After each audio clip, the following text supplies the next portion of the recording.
dejó claro que está dispuesto a negociar por la paz en Ucrania y que quiere hablar con China sobre el plan de paz que propusieron. Un plan de paz que, por supuesto, Rusia, por la cercanía que tiene con China, ya saben ustedes que siempre hablan de esa amistad sin límites, bueno, pues que por esa cercanía Rusia quiere demostrar que tiene en cuenta, por lo menos. Veremos finalmente a dónde llega todo esto. Va a ser esta tarde a las 2:30.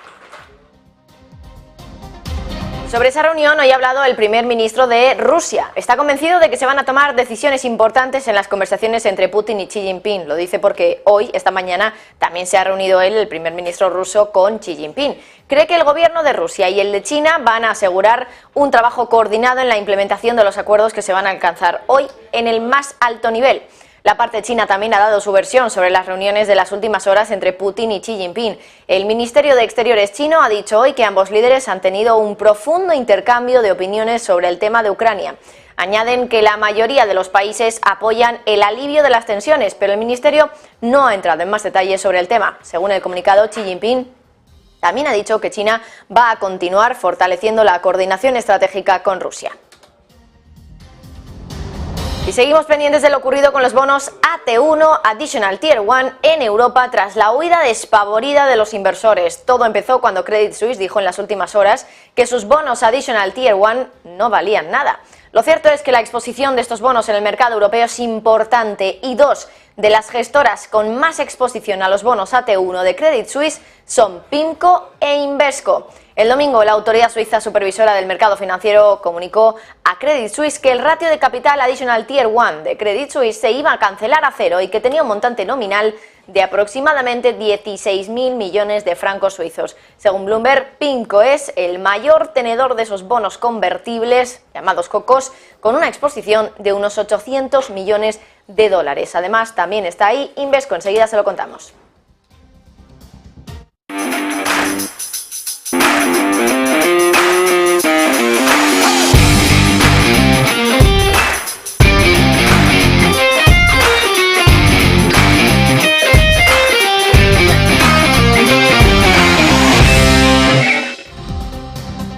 Bueno, muy buenas tardes y bienvenidos a este informativo que en el día de hoy se adelanta porque ya saben ustedes que a las 2:30, se lo acabamos de decir, va a hablar Xi Jinping y Vladimir Putin, y aquí en Negocios Televisión vamos a tener una programación especial dedicada a ese discurso que tendremos entonces, a esa rueda de prensa. Empezaremos a repasar cuáles pueden ser los posibles mensajes que nos den ambos líderes a las 2 de la tarde con José de la Morena, y como les contamos, a las 2:30 estaremos pendientes a ese discurso, a esa rueda de prensa, porque hoy todas las miradas, ya lo saben, están puestas en lo que suceda allí en Moscú a las 2:30. A esa hora, Xi Jinping y Putin van a hablar tras haberse reunido desde que comenzó la visita del presidente chino en el día de ayer.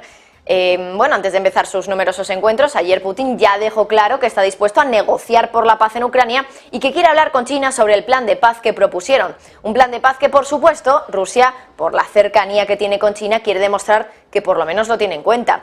Simplemente por una cuestión prácticamente de contentar a los chinos. La cuestión es hasta qué punto Rusia está de acuerdo con todos los puntos incluidos por China, incluso el primero, el que habla sobre la soberanía territorial, que muchos creen que la propia China incluyó más bien por su propio interés, por Taiwán. Bueno, Estados Unidos ya ha dado su rechazo absoluto por el plan de China, y ayer, por ejemplo, Borrell, desde la Unión Europea, dijo que solo el hecho de considerarlo un plan de paz suponía ya un esfuerzo muy grande, que más bien era una recopilación de los puntos que le interesan a China. Escuchen. De llamado plan de paz presentado por China durante la UNGA, sus puntos, francamente hace falta un esfuerzo intelectual muy grande para considerarlo un plan de paz. Es más bien una recopilación de las posiciones chinas al respecto, que son de sobra conocidas. Pero no puedo ir más lejos en mi valoración de lo que han hablado, porque no lo conozco. Bueno, así que hoy veremos si Putin finalmente anuncia que está dispuesto a seguir esos 12 puntos del plan de paz de China. Lo que sabemos es que hoy Xi Jinping se ha reunido con el primer ministro ruso en las oficinas gubernamentales esta mañana en Moscú, y que se espera que Xi se dirija al Kremlin para mantener conversaciones formales con Putin y con altos funcionarios de Rusia. Está previsto también que ambas partes firmen varias declaraciones y que Xi Jinping y Putin hagan comunicados de prensa antes de la cena de Estado en el Palacio de las Facetas de la era zarista. Bueno, y en el día de hoy pendientes también, por cierto, de Josep Borrell, que vuelve a hablar y lo está haciendo en el Foro de Asociación de Seguridad y Defensa de Schuman. Conectamos con esas declaraciones de Borrell ahora mismo en directo. Beneficiosa a que de verdad sea beneficiosa para ambas partes. Y así podremos asumir nuestras responsabilidades internacionales. Y quisiera dejar aquí un mensaje. La Unión Europea nació primero para resolver problemas intraeuropeos. La Unión Europea nació de las cenizas de la guerra, de una terrible guerra. Europa casi cometió su suicidio. Nos estuvimos matando mutuamente tanto que al final llegamos a la conclusión de que tenía que prevalecer la paz, y llegó. Pero era un asunto entre nosotros, en el momento en que el mundo estaba dividido en dos partes durante la Guerra Fría y el mundo no era estable. Nacimos en los años 50, luego acabó la Guerra Fría y el mundo se hizo global. Y ahora la Unión Europea tiene que hacer más que garantizar la paz entre europeos, sino que tiene que ser un protagonista que contribuya a un mundo mejor. La Unión Europea ahora tiene que asumir su responsabilidad, y cuando hablo de responsabilidad también estoy diciendo que tenemos que tomarnos muy en serio la tarea de convertir la defensa europea en algo más fuerte y más efectivo. Queremos ser un socio más potente y más fuerte y bien valorado dentro de la OTAN, claro, pero también de cara al resto del mundo, con cualquiera que quiera contribuir a un mundo pacífico y próspero. Y al escucharles aquí y en bilateral, en esta sesión plenaria, creo que hay al menos 6 temas a los que quiero referirme y mandar un mensaje. En primer lugar, nuestro apoyo al esfuerzo bélico en Ucrania ha cambiado nuestra marca y nuestro perfil. La Unión Europea ahora tiene otro aspecto y nuestros socios han visto lo que hemos hecho y esperan que seamos igualmente eficaces y rápidos a la hora de responder a sus necesidades. Lo que han hecho ustedes para Ucrania, la movilización de recursos, la manera en que han reaccionado, unidos, con diligencia, comprometiendo recursos militares, políticos, financieros, diplomáticos, pues todo esto también esperamos que ustedes lo movilicen para nosotros. Y es una solicitud a la que hay que responder. Ahí está un nuevo órdago para nosotros. Por ejemplo, formación operativa o apoyar a nuestros socios en temas críticos, inteligencia, logística, ciberseguridad, guerra híbrida. Tenemos que ser capaces de satisfacer estas solicitudes y mantener el enfoque cooperativo del que hablaba esta mañana. En segundo lugar, he escuchado peticiones de muchos socios para la entrega de equipos letales en el marco del Fondo Europeo para la Paz. De hecho, estamos trabajando para empezar a entregar este tipo de material a nuestros socios africanos en los próximos meses. Por ejemplo, para ayudar a Níger con munición para helicópteros. Es un ejemplo. Pero también a Somalia con munición para entrenamiento. Lo que hemos hecho para facilitar el Fondo Europeo para la Paz, para desarrollar equipos letales, sí puede valer para otros socios en otras partes del mundo. En tercer lugar, por definición, la asociación tiene que ser una vía de doble sentido. Me gustaría ver a más socios participando en las misiones y operaciones de la Unión Europea en el extranjero. Muchos ya participan, Georgia, Serbia o Chile.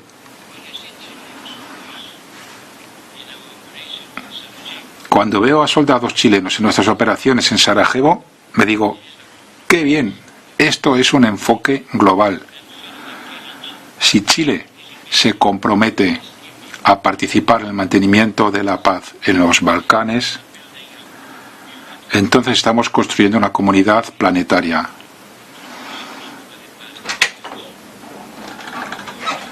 Han hecho ustedes contribuciones importantes en las últimas décadas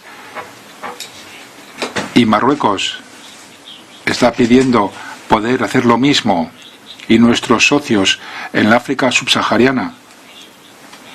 Por lo tanto, nuestras misiones y operaciones están abiertas a todos ustedes y no puede ser más que bueno para todos nosotros. Espero que podamos seguir en esta senda. En cuarto lugar,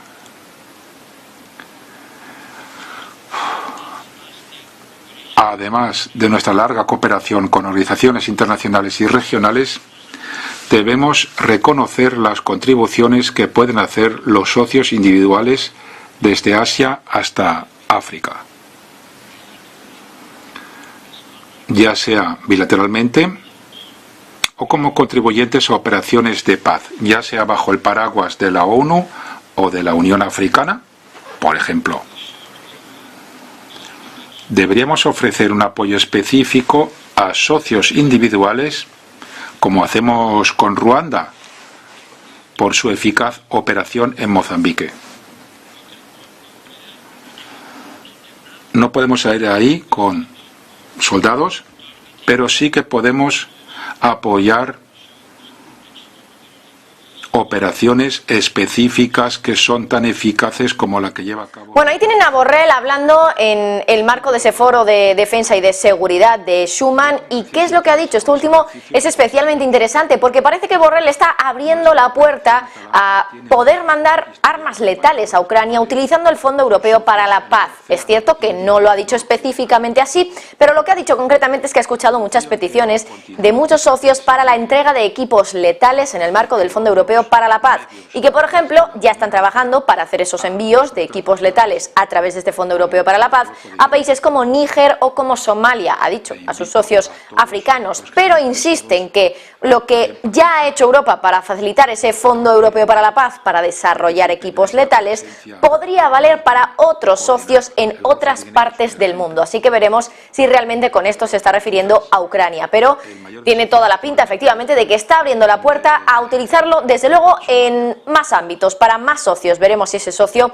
del que está hablando Borrell es Ucrania. Estamos pendientes a lo que sigue diciendo Josep Borrell en nuestro canal de YouTube. En un directo que estamos haciendo en paralelo podrán escuchar toda la comparecencia de Josep Borrell si así lo desean, así que les emplazo también a que puedan ir a nuestro canal de YouTube para seguir escuchando al alto representante de política exterior de la Unión Europea. Y nosotros continuamos con el informativo, con más noticias, porque sobre la reunión de hoy de Xi Jinping y Putin ha hablado también el primer ministro de la Federación Rusa. Está convencido de que se van a tomar decisiones importantes en las conversaciones entre Putin y Xi Jinping. Cree que el gobierno ruso y el gobierno chino van a asegurar un trabajo coordinado en la implementación de los acuerdos que se van a alcanzar hoy al más alto nivel, dice. También ha añadido que la cooperación económica y comercial entre Rusia y China se está desarrollando con éxito a pesar de las sanciones y las turbulencias que hay en los mercados globales. Insiste también en el mensaje de que Rusia y China van a aumentar el volumen de negocios comercial a 200.000 millones de dólares en 2023, un objetivo del que ya habló Vladimir Putin hace unas semanas. La parte china también ha dado su versión sobre las reuniones de las últimas horas entre Putin y Xi Jinping. El Ministerio de Exteriores chino ha dicho hoy que ambos líderes han tenido un profundo intercambio de opiniones sobre el tema de Ucrania. Añaden que la mayoría de los países apoyan el alivio de las tensiones, pero el ministerio no ha entrado en más detalles sobre ese tema. Según el comunicado, Xi Jinping también ha dicho que China va a seguir fortaleciendo la coordinación estratégica con Rusia.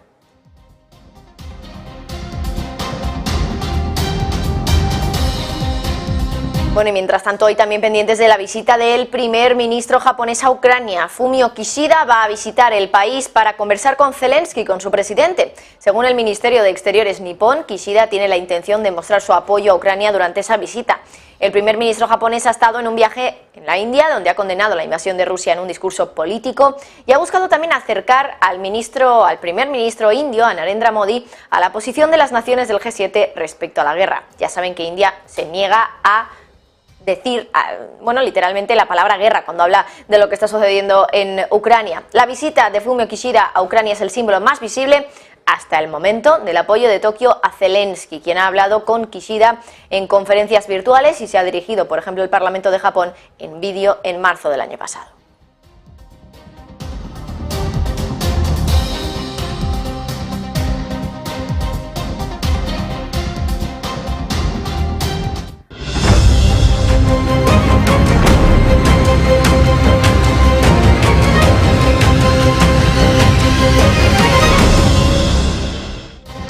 Irán declara su interés por desarrollar energía nuclear pacífica con Rusia. El país de Oriente Medio está dispuesto a ampliar su cooperación con Rusia en el sector energético, incluido el desarrollo de la energía nuclear pacífica, según ha dicho el ministro iraní de Economía en una entrevista concedida a la agencia de noticias rusa RIA. Cree que la perspectiva de cooperación en el campo de la nueva energía y las fuentes de energía renovables, así como también en el campo de otros tipos de energía, incluida la nuclear pacífica, sin duda, dice, causa gran interés y motivación para ampliar las relaciones económicas con Rusia. Por ahora, Irán y Rusia cooperan en la construcción de la central nuclear iraní de Bushehr. Rusia ha comenzado a suministrar combustible nuclear para Bushehr a finales de 2007, un paso que, según Washington y Moscú, ha eliminado la necesidad de que Irán tenga su propio programa de enriquecimiento de uranio. Y Gazprom ha establecido un nuevo récord histórico de suministro diario de gas a China. Según la empresa rusa, ayer 20 de marzo, la oferta de China por el suministro de gas a través del gasoducto Power of Siberia superó significativamente las obligaciones contractuales. Gazprom ha establecido un nuevo récord histórico, por tanto, de transporte diario a China. Las entregas, por cierto, se realizan en virtud de un acuerdo bilateral de compra y venta de gas a largo plazo entre Gazprom y CNPC. China ha sido una de las alternativas que ha encontrado Rusia para mandar el gas que ya no manda a Europa. Uno de los problemas que ven muchos expertos es la gran distancia, y ya lo pueden ver ustedes en ese gráfico, que tienen que recorrer los gasoductos para poder llegar hasta China. Sin embargo, el Power of Siberia no es el único gasoducto que va a unir ambos países. Rusia también está trabajando en la megatubería Power of Siberia 2, una instalación de 2.600 kilómetros que llevará cada año 50.000 millones de metros cúbicos de gas ruso a China. Bueno, por cierto, hoy Josep Borrell, alto representante de política exterior de la Unión Europea, ha hablado, lo está haciendo justo ahora, pero también lo ha hecho esta mañana, y ha reconocido que Europa ya ha eliminado su dependencia del gas y del petróleo ruso. Insiste en que era algo que nunca jamás se podría haber imaginado que ocurriera. Junta sobre Rusia. Hemos terminado con nuestra dependencia del gas y del petróleo rusos en pocos meses. Nadie se lo hubiera podido imaginar. Nadie se hubiera podido imaginar que lo íbamos a conseguir, y lo hemos conseguido. Bueno, y el mercado hoy está pendiente, más bien mañana, de la Reserva Federal, y los expertos de Bank of America apuestan por una subida de tipos de 25 puntos básicos, siempre, eso sí, que no haya más estrés en el sistema bancario. Reconocen desde Bank of America que el impulso económico y la inflación se han visto eclipsados por los riesgos del sistema bancario, reevaluando drásticamente las subidas de tipos de la Fed. Esperan que Powell enfatice que la inflación sigue siendo su preocupación principal, aunque el mercado, dicen, va a estar atento a cualquier orientación sobre movimientos de tipos futuros. Bueno, y más voces se posicionan sobre la actuación de la Reserva Federal. Bill Ackman, el destacado gestor de fondos de cobertura de hedge funds de Pershing Square, y que, por cierto, el año pasado apostó astutamente por una subida de tipos, ahora en su Twitter ha pedido una pausa de esa subida. Lo explica por las fuertes sacudidas del sistema financiero y por los efectos de los cierres bancarios, de los colapsos bancarios que hemos tenido ahora en las últimas semanas respecto a los titulares de acciones y bonos, el movimiento que ha habido en estos mercados de renta variable y renta fija por los colapsos bancarios. Elon Musk, consejero delegado de Tesla y de Twitter, también ha respondido a este tuit y ha pedido a la Fed que baje los tipos de interés directamente. No una pausa, no una subida pequeñita de 25 puntos, sino bajar los tipos. Y dice que al menos hay que bajarlos en 50 puntos básicos. Solo un banco, Nomura, coincide con Musk en la petición de bajada de tipos, pidiendo un recorte, en este caso de 25 puntos básicos. Bueno, y volvemos a la crisis de pánico bancario en Estados Unidos. La caída de Silicon Valley Bank y Signature Bank y el casi colapso de otros bancos como First Republic Bank han hecho que todas las alarmas se enciendan en la Corporación Federal de Seguros de Depósitos, la FDIC. Y es que ahora, según Bloomberg, estarían estudiando formas para que temporalmente todos los depósitos, y esto es importante, todos, incluidos los que son superiores a los $250.000, ya lo saben, que son los que no están asegurados ahora, pues que todos esos depósitos estén asegurados. La medida se ha puesto por una coalición de entidades bancarias que aseguran que es necesario para evitar una crisis financiera. Ahora el Departamento del Tesoro de Estados Unidos está revisando si los reguladores tienen suficiente autoridad de emergencia para asegurar todos esos depósitos superiores a los $250.000 sin el consentimiento formal del Congreso.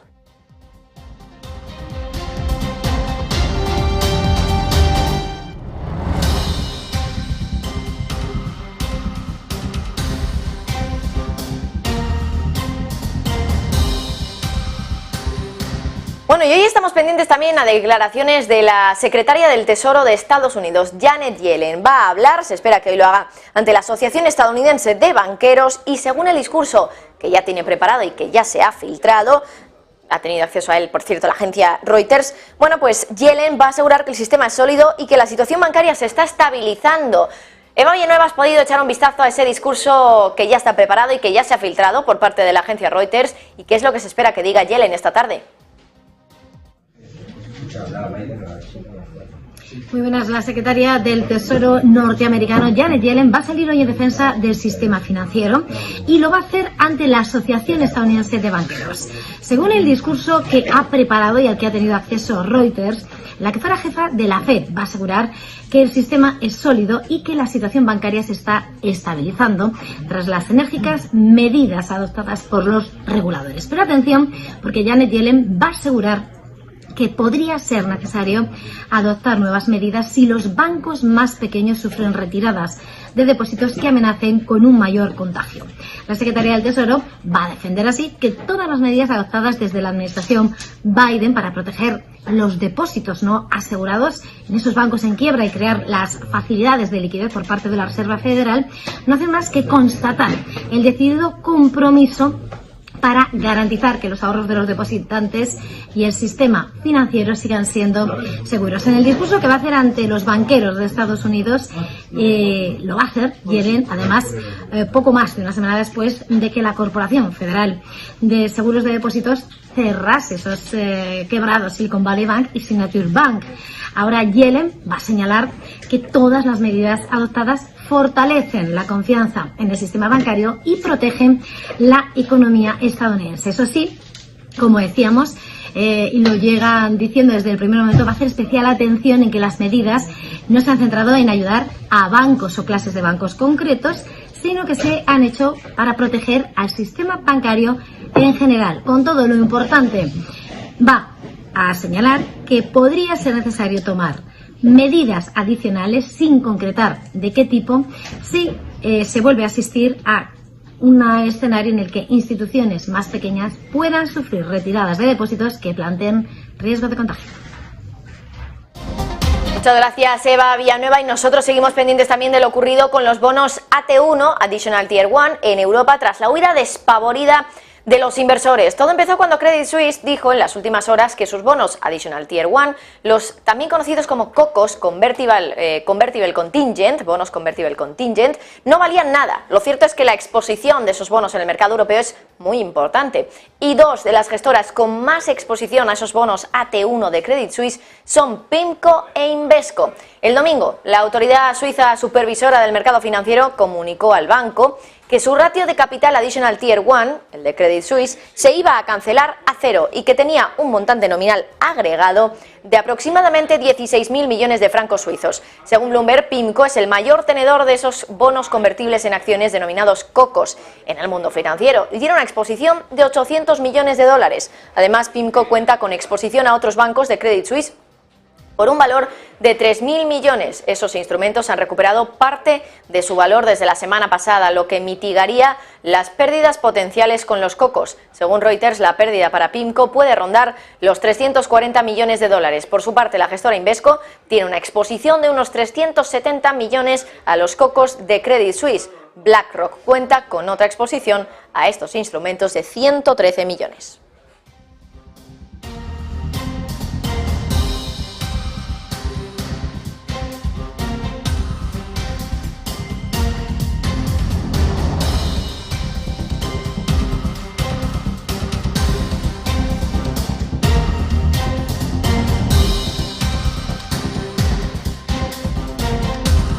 Bueno, y por cierto, seguimos enseguida repasando las noticias económicas y financieras de la jornada, pero antes una noticia de última hora que acabamos de recibir en la redacción de Negocios Televisión y tiene que ver con el envío de cazas que quizá ha intentado sugerir un poquito Josep Borrell en ese discurso que estábamos escuchando justo ahora hace unos minutos, que estaba dando el alto representante de política exterior de la Unión Europea. ¿Qué dice Estados Unidos respecto al envío de cazas? Bueno, pues todavía parece que no se plantean desde Estados Unidos el suministro de aviones de combate a Ucrania, que más bien se va a centrar en las armas que más puede necesitar Ucrania, que más puede necesitar el país de Zelensky. Dicen desde Zvezda News que esto ha sido anunciado por la Casa Blanca, así que ahí lo tienen. De momento no a los cazas, al envío de cazas más bien desde Estados Unidos a Ucrania. Todavía es uno de los temas que sigue coleando. Zelensky lo está pidiendo desde luego a Occidente que lo haga. Hay países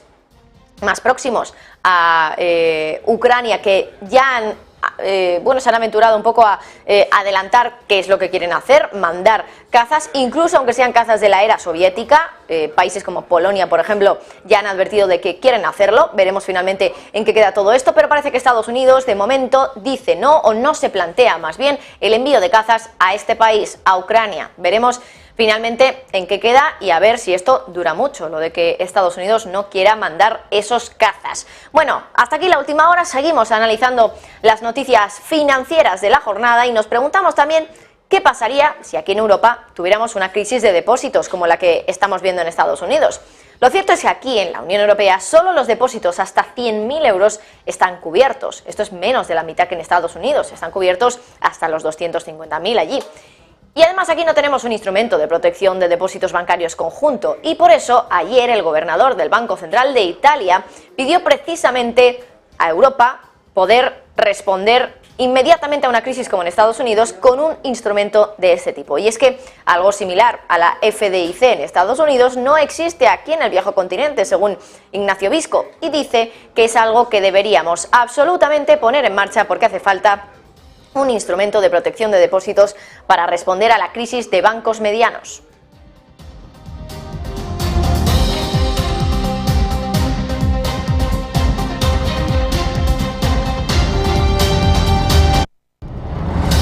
Bueno, todavía quedan muchas noticias que darles, análisis y, por supuesto, ver cuándo empieza a hablar la presidenta del Banco Central Europeo, Christine Lagarde. Se espera que hable enseguida, en unos minutitos, así que vamos a estar muy pendientes. Hacemos una brevísima pausa y volvemos enseguida.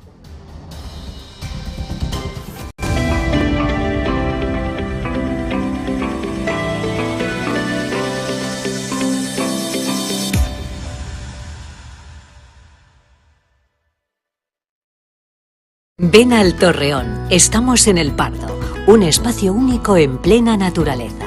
Disfruta de momentos de desconexión mientras saboreas la mejor gastronomía. Disponemos de 7 amplias terrazas y salones para todo tipo de eventos. Degusta nuestros exquisitos platos acompañados de una selecta bodega de vinos. A tu servicio, un gran parking y zona infantil. Abierto los 365 días del año. Cocina ininterrumpida desde las 10 de la mañana hasta las 12 de la noche. Haz tu reserva.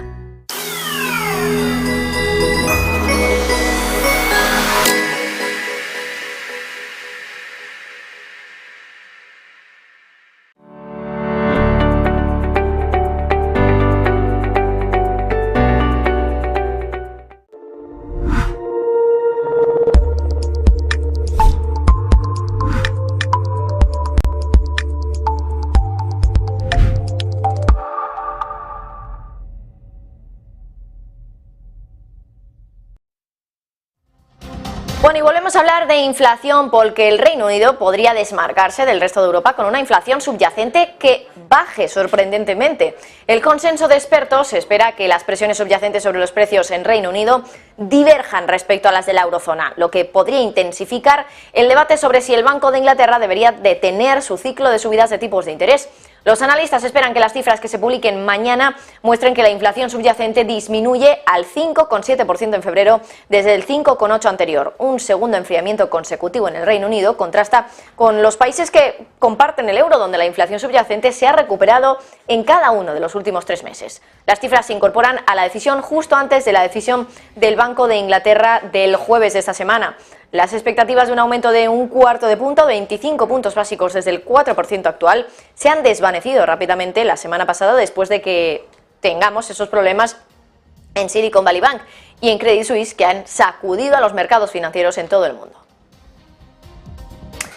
Bueno, y hoy hemos estado muy pendientes de la encuesta ZEW en Alemania. Ojo el batacazo que se ha dado el sentimiento económico. Enseguida les ponemos el gráfico para que puedan verlo ustedes mismos. Respecto al dato de 28,1 puntos del mes anterior, ahora ese sentimiento económico se ha desplomado hasta los 13 puntos. Sí que es cierto que se esperaba una caída brutal hasta los 15, desde los 28,1, pero aún así el desplome ha superado expectativas, porque se esperaba que cayera hasta los 15 puntos y ha caído hasta los 13.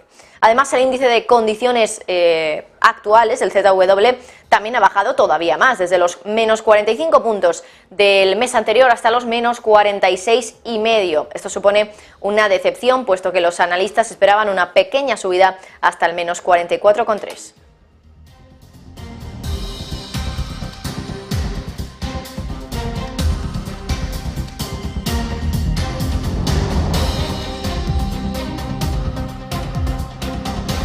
Y la tensión entre Estados Unidos y China parece que vuelve a surgir y en el ámbito del COVID de nuevo. Y es que ahora el Ministerio de Asuntos Exteriores de China asegura que el contenido relacionado con China en un proyecto de ley sobre el origen del COVID, firmado por Joe Biden, tergiversa los hechos, eso dice China. El portavoz del gobierno ha pedido que Estados Unidos ponga fin inmediatamente a la manipulación política. Biden ha firmado, lo hizo ayer, un proyecto de ley que exige la desclasificación de información relacionada con el origen del COVID del coronavirus que causa la enfermedad COVID-19.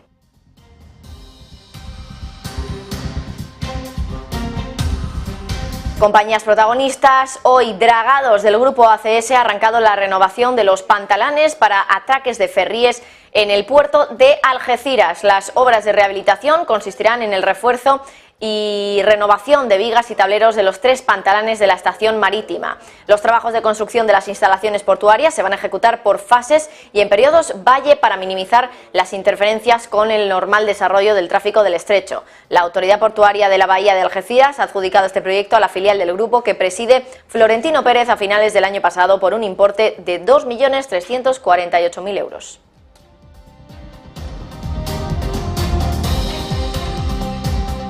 Bueno, y vamos ya con el análisis, todavía pendientes de Christine Lagarde. Enseguida va a comenzar esa comparecencia de la presidenta del BCE. Rafael Ojeda, analista macro global de Fortress Fancy CAF. Muy buenas. Hola, buenas. Bueno, Rafa, ¿cómo ves el mercado hoy? Parece que de nuevo hay bastante calma, incluso optimismo, podríamos decir, porque tenemos a los índices europeos con subidas fuertes. El MIB del italiano repunta un 2,5, el IBEX un 2,6. ¿Cómo ves el mercado hoy en general?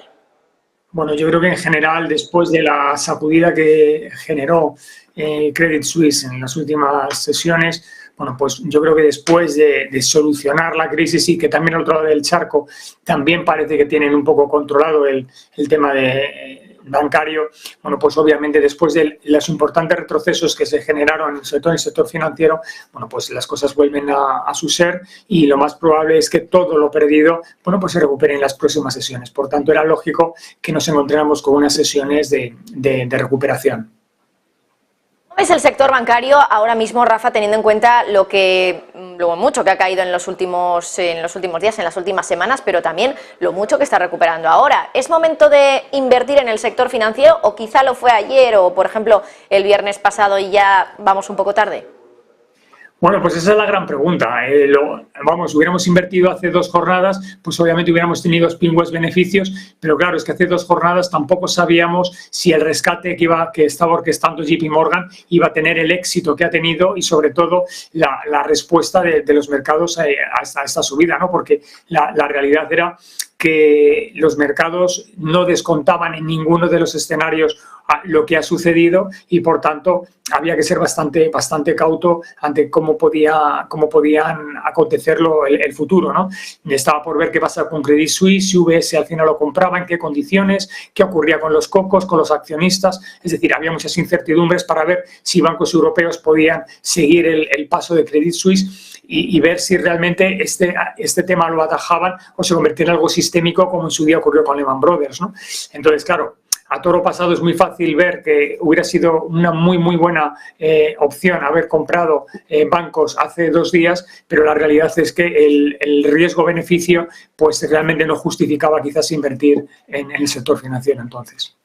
Rafael, has citado, por ejemplo, lo que ha ocurrido en los cocos, ¿no? En los bonos Additional Tier 1, que son esos bonos que la autoridad suiza ha dicho que en el caso de Credit Suisse no valen nada. Y claro, aquí se ha abierto un debate importante porque son bonos que, para que los espectadores lo entiendan, son bonos emitidos por parte del sector bancario, de los bancos, emitidos a perpetuidad, es decir, que no se devuelven los principales y, bueno, pues para compensar a los inversores que inviertan su dinero en estos bonos, lo que hacen los bancos es pagar un cupón muy elevado. Pero claro, están viendo ahora mismo los inversores de Credit Suisse o los inversores en los bonos de Credit Suisse que, claro, ellos han sido los últimos en el orden de prelación, incluso por detrás de los accionistas también, porque a los accionistas se les va a pagar algo. UBS les va a pagar 0,76 francos suizos por cada acción y claro, ellos han visto como sus bonos AT1, los Additional Tier 1, no valen absolutamente nada. ¿Qué debate abre esto en torno al sector bancario? Porque claro, esto ha generado ventas masivas en otros bonos AT1 de otros bancos en Europa y hay que recordar que Europa es un mercado muy importante en estos cocos. Entonces, claro, entiendo que esto abre también la posibilidad de que los bancos tengan quizá que emitir bonos, pero con estos AT1, pero quizá con cupones mucho más altos. O bueno, ¿cómo ves en general toda esta venta masiva que hemos tenido en este mercado? A ver, lo que sucede es que los cocos, con la legislación suiza, tienen una cláusula por la cual puede ocurrir lo que ha ocurrido, que los bonos no valgan absolutamente nada.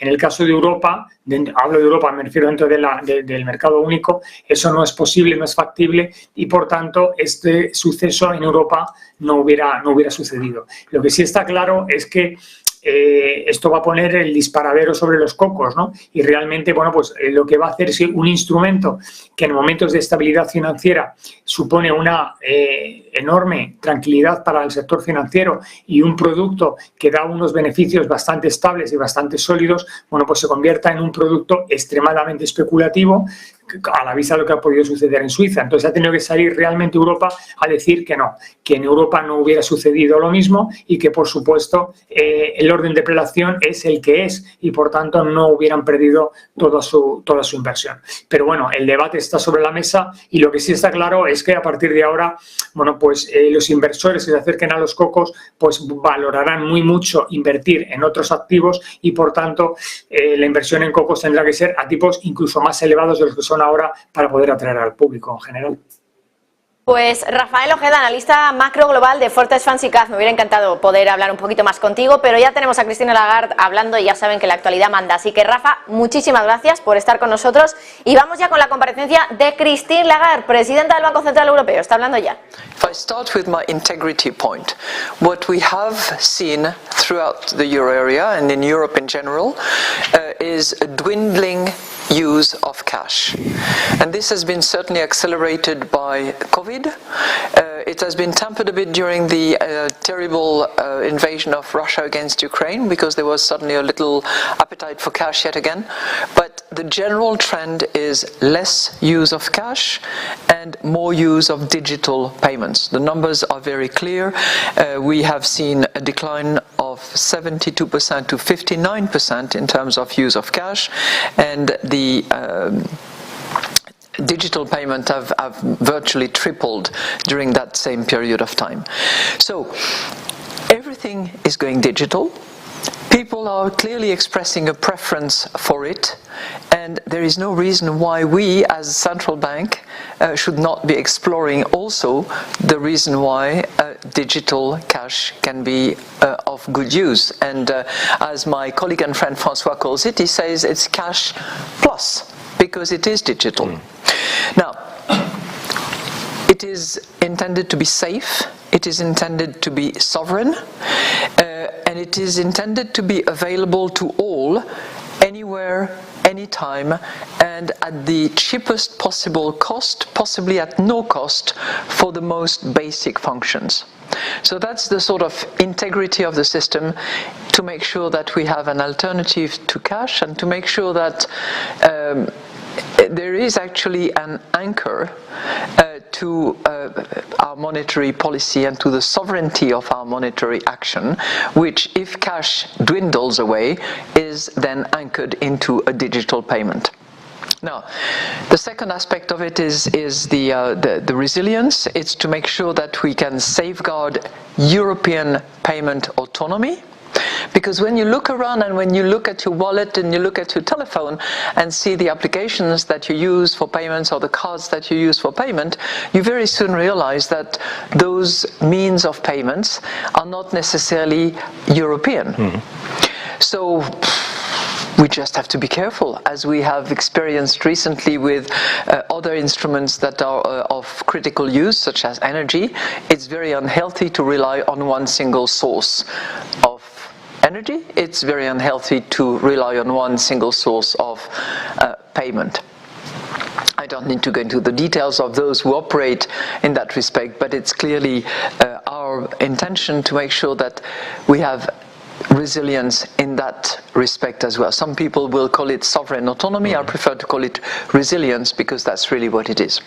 And the final one is that of integration, because in Europe at the moment, there are countries that have their digital method of payment, if you will, but those are, strictly speaking, national instrument, and they can be used in Spain or they can be used in the Netherlands, for instance, because those are two countries that have it, but they're not pan-European and they're not universal. So our point is universal, available to all, so it's also an inclusive instrument, because you don't necessarily have to have a bank account to use the digital euro, and it should be available anywhere, anytime. Voila. It's, I guess, what we call the tangible marker of trust. That kind of sort of link, I think, is very much what you have in mind. I think this way. Bueno, pues ahí tienen declaraciones de Lagarde respecto al euro digital, que ha dicho que tiene que cumplir varias características, entre otras cosas la universalidad, y también que esté disponible para todo el mundo, incluso para aquellos que no disponen de una cuenta bancaria. Gabriel Montalto está siguiendo el mercado mientras habla Christine Lagarde. De momento, cuestiones que no tienen tampoco mucho que ver con la actualidad de los mercados, porque al final, bueno, el euro digital por supuesto es algo importante, súper relevante, pero que quizá no está, bueno, pues al último minuto de lo que se mueven los mercados, que es crisis financiera, subida de tipos. Pero de todas formas, Gabriel, ¿cómo se está moviendo ahora mismo el mercado ante las declaraciones de Lagarde? ¿Qué tal, Marta? Bien, como lo has dicho, no es que esté reaccionando demasiado tampoco el mercado en estos momentos, es que ya hemos tenido volatilidad suficiente a lo largo de la semana pasada y estos días con el tema Credit Suisse, etcétera. De lo pronto, o de momento, lo único que tenemos es el oro, que sigue en ese movimiento bajista, probablemente buscando la zona de 1930, ahora 1963. Sector bancario europeo, de momento también, sobre todo ya desde ayer y ahora mantiene la senda de recuperación.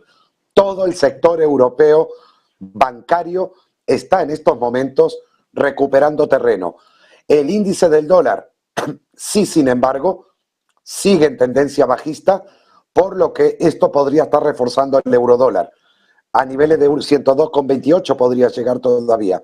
Y aquí vemos el eurodólar como ha superado el 1,0750, ahora en 1,0780, y es probable que intente visitar el 1,08, o al menos desde aquí haga un pequeño retroceso, pero terminará en el 1,08 más antes que después. Lo más importante, y de cara a mañana, a lo que va a ser el miércoles con la Reserva Federal, es ver también el dólar yen, que podría quizás llevarle a otro movimiento bajista en torno de los $130 por cada 100 yenes allí. El DAX, ahora también en plena recuperación, ha superado la tendencia, el techo bajista que traía justo desde el 8 y 10 de marzo aproximadamente, por lo que no se descartan los 15.300 todavía a lo largo de la jornada. Y sobre todo Wall Street, en positivo también los futuros. En este momento 0,75 sube el Standard & Poor's 500 en 4.016. Atención, 4.016. 12.760 para el Nasdaq, 0,48. Y en el caso del Dow Jones, más fuerte, un 0,87% lo que sube en estos momentos a 32.759. Lo dicho, las divisas digitales llegaron para quedarse, van a imponerse. Ya no es un tema de decisión, va a ser una imposición. De momento va por la vía suave, recomendaciones, bonito, sirve, pero entrará como en aquel momento las mascarillas o tener que recluirnos en nuestra casa durante la pandemia. Fue la primera prueba, ahora viene la segunda, obligarnos a las divisas digitales. De hecho, en la Academia de Negocios Televisión hay un módulo especial porque fuimos el primer medio en español a nivel de formación, en crear un módulo entero para que la audiencia y los miembros de la Academia de Negocios Televisión puedan saber y aprender todo lo que necesitan saber sobre las divisas digitales emitidas por los bancos centrales.